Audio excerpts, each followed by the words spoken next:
ನವಿಲು ಎಂಟರ್ಟೈನ್ಮೆಂಟ್ನ ಶುಕ್ರವಾರದ ಸಿನಿಮಾ ಅಪ್ಡೇಟ್ಗೆ ನಿಮ್ಮೆಲ್ಲರಿಗೂ ಸ್ವಾಗತ. ಈ ವಾರ ಯಾವ ಹೊಸ ಸಿನಿಮಾ ಬಿಡುಗಡೆ ಆಗಿದೆ, ವೀಕೆಂಡ್ಗೆ ಯಾವ ಸಿನಿಮಾ ಟಿಕೆಟ್ ಬುಕ್ ಮಾಡೋದು ಅಂತ ಯೋಚಿಸ್ತಿದ್ದೀರಾ? ನಿಮ್ ಯೋಚನೆ ಪಕ್ಕಕ್ಕಿಡಿ. ತೆರೆ ಕಂಡ ಸಿನಿಮಾಗಳ ಪಟ್ಟಿ ನೋಡಿ. ಸಂದೀಪ್ ಹೆಚ್ಕೆ ಮತ್ತು ಸುಹಾಸ್ ಡಿ ನಿರ್ಮಾಣದ, ಸುಹಾಸ್ ಕೃಷ್ಣ ನಿರ್ದೇಶನದ ಕದ್ದ ಚಿತ್ರ ಅನ್ನುವ ಸಿನಿಮಾ ಸೆಪ್ಟೆಂಬರ್ 8ಕ್ಕೆ ಬಿಡುಗಡೆ ಆಗಿದೆ.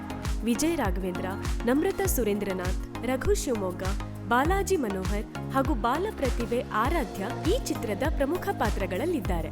ರಾಜ್ಕುಮಾರ್ ಮತ್ತು ಇಂದುಮತಿ ರಾಜ್ಕುಮಾರ್ ನಿರ್ಮಾಣದ, ರಮಾನಂದ ಮಿತ್ರ ನಿರ್ದೇಶನದ ಪರ್ಯಾಯ ಚಿತ್ರ ತೆರೆ ಕಂಡಿದೆ. ರಾಜ್ಕುಮಾರ್, ಮುರುಗೇಶ್, ಅರ್ಚನಾ ಶೆಟ್ಟಿ ಮತ್ತಿತರರು ಪ್ರಮುಖ ಪಾತ್ರಗಳಲ್ಲಿದ್ದಾರೆ. ಇನ್ನು ಸಿದ್ದು ತೋಗರಿ ನಿರ್ಮಾಣದ, ಎಲ್ಲೂ ಪುಣ್ಯಕೋಟಿ ನಿರ್ದೇಶನ ಇರುವ ಅವಳು ಲೈಲಾ ಅಲ್ಲ ನಾನು ಮಜನು ಅಲ್ಲ ಅನ್ನುವ ಚಿತ್ರ ಕೂಡ ಬಿಡುಗಡೆ ಆಗಿದೆ.